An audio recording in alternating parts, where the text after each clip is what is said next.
Criaturas Salvajes, nuestro primer invitado con nosotros. Así es Sergio Abrevaya, presidente del Consejo Económico y Social de la Ciudad de Buenos Aires. Gracias por venir, Sergio.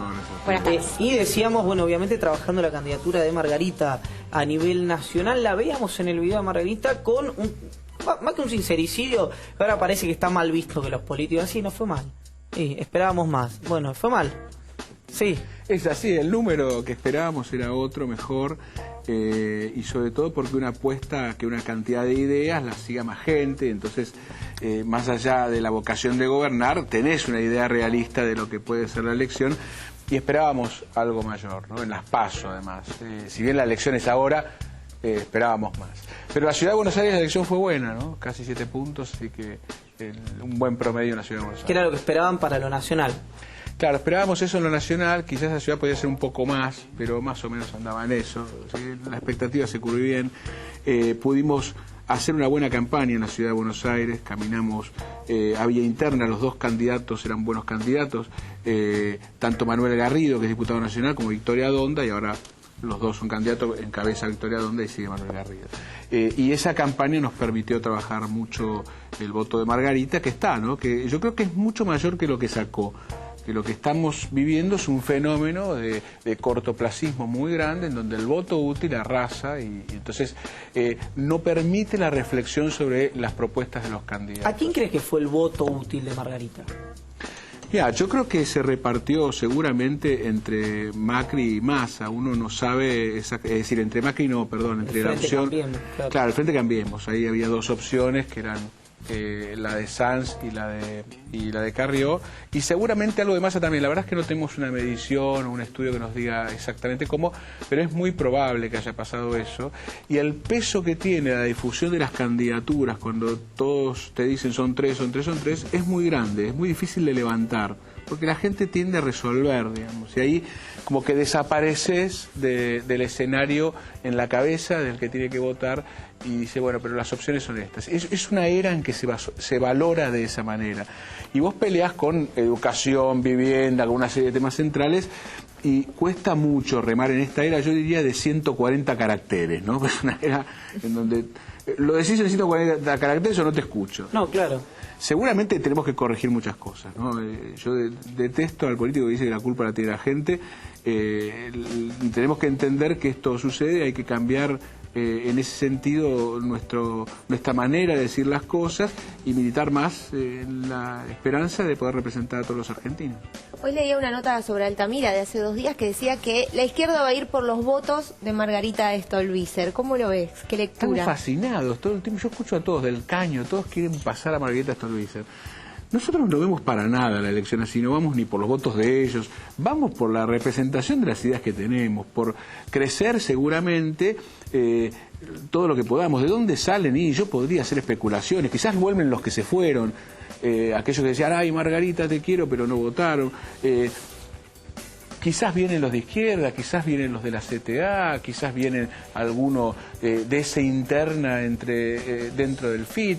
No lo sé, pero nosotros no vamos por eso, vamos por reforzar la fortaleza de las propuestas que tenemos, creemos en eso. Es decir, la candidatura de Stolbizer no tiene una especulación política en relación a los resultados electorales. No es que los despreciemos, pero si hubiésemos hecho eso íbamos al Frente Cambiemos, ¿no? Y terminábamos con el problema. No, es una serie de convicciones que nos une, entonces miramos eso fuertemente. Después, por supuesto, como te decía, tratás de mejorar el mensaje, revisás la campaña y decís, bueno, ¿por qué no escucharon más? ¿Qué pasó con los medios? Con eso, con lo otro. Pero no en desmedro de otras opciones. ¿Y qué lo separa de Macri? Para no haber ido al Frente Cambiemos, que imagino que fue el límite, más que Sanz o Carrió. La agenda, ¿no? No, Sanz y Carrió, a ver, Sanz y Carrió pertenecieron a UNEN. Por eso. O sea, estuvimos juntos. Por eso, claro. Desde abril del 2014 que se presenta públicamente UNEN, la tenías a Carrió diciendo vamos con Macri. La verdad que eso minó muchísimo la posibilidad del Frente, que había medido en la elección 24 puntos que no habían sido. Es decir, en rigor era la segunda fuerza en la Argentina. Ese proceso lo demolió, así que con ellos compartimos. Con Macri La diferencia es de agenda, es concreta. Nosotros priorizamos la construcción de viviendas, él no lo ha hecho ni lo va a hacer. Nosotros creemos que el tema de la igualdad es la prioridad para resolver, y vemos que por ahí no es la agenda principal de Macri. Entonces, no hay para compartir ahí. Esta posibilidad de fiscalización opositora, fiscalizar en conjunto en octubre, ¿cómo la ves? Puede ser, es un problema muy serio el de la fiscalización en la Argentina. Nosotros no lo vivimos tanto en la ciudad de Buenos Aires, por eso no escuchás nunca un problema. Es decir, los problemas de fraude no se inventan. No es que la gente dice hay fraude y no hay. Algo hay cuando hay un problema. O se resuelve, hay irregularidades. Claro, o se resuelve, como fue el caso de Santa Fe, que aparece y dice, no, bueno, nos equivocamos, no había irregularidad. Subieron las actas que tenían un número de votos, las subieron como 0-100 y después aparecieron en el escrutinio y se limpió. O tenés el despelote que tenés en Tucumán, como tuviste muchas veces en otras provincias. Eso termina de distintas maneras. Eso termina, como decías vos, Nunca pasó el pedido de la oposición. No hay un antecedente. ¿Nunca pasó? Que se vuelva a votar en la historia argentina. No, lo que pasó fue más duro, se intervino. No, está bien. Bueno, pero es que esta es la historia de esto te iba a contar. La historia de Argentina, incluida Tucumán, resolvió los feudalismos con intervenciones. Y de hecho, es muy... Pero no se votaba en los feudalismos. No se votaba. No, los feudalismos de estos 30 años. Perdón, se está aclarando. En estos 30 años... Vos tenés intervenciones como la de Catamarca, si mal no recuerdo, la propia Tucumán, Santiago del Estero, que le interviene Kirchner, que es la última, Corrientes, que la situación era insalvable. Mira, el caso de Santiago del Estero, para que te des una idea, con los Juárez, había sido tan increíble que la elección, la Cámara Federal, la elección, dos elecciones antes de la que finalmente gana... a gobernador, por supuesto, Zamora, el candidato, el ícono de la oposición era Zavalía. Yo no sé si vos te acordás, iba a caballo. Zavalía le gana la elección, pero la pierde, en Tucumán, como en Tucumán, la pierde.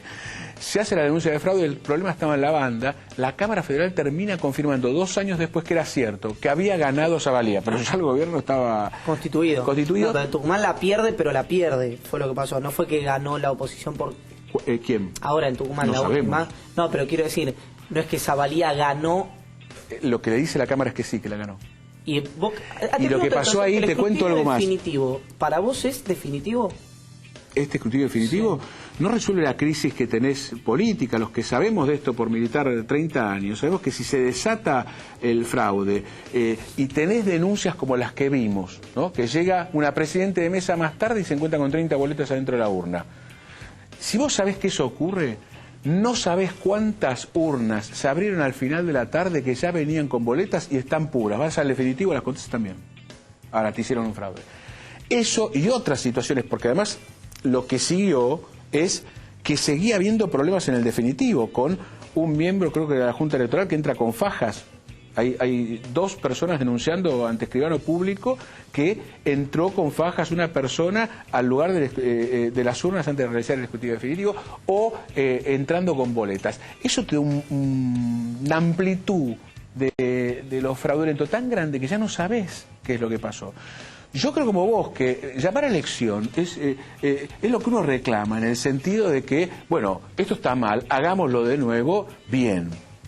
Pero es difícil que ocurra y además, ¿qué garantía tenés con el mismo gobierno del que desconfías? Yo creo que la única manera es lo que sucedió en distintos gobiernos. Casualmente los gobiernos que intervinieron fueron peronistas, el de Menem y de Kirchner, tenés que intervenir. Y mirá lo que pasó, estadísticamente, en los 4 casos que se intervino, después de la intervención ganó el partido opositor. Lo que demuestra que el poder retenía votos de una manera no Sergio, normal. Por un nombre, porque nos tenemos que ir ya mismo. Sí. Balotaje, Scioli y Macri, ¿a quién vota? No, yo voto a Margarita. Del balotaje hay que hablar el día del balotaje, porque si no, 25. Y si no nos reuníamos Claro. todos. La verdad que no creemos en Cambiemos, entonces, como creemos en Margarita Stolbizer, vamos a la elección y decimos, vote a Margarita Stolbizer, pero no en desmedro de otros, como dicen. A favor. Porque vale la pena votarla, porque vale la pena tener una presidenta como Stolbizer. Sergio, gracias. No, gracias a Muchas ustedes. gracias. Sergio Abrevaya, presidente del Consejo Económico y Social de la Ciudad de Buenos Aires y participa, obviamente, acompaña a Margarita Stolbizer en su candidatura a nivel nacional. Estuvo aquí en Criaturas Salvajes. Nos vamos un corte rapidito y ya seguimos con más Criaturas Salvajes. Wake up, man, yeah.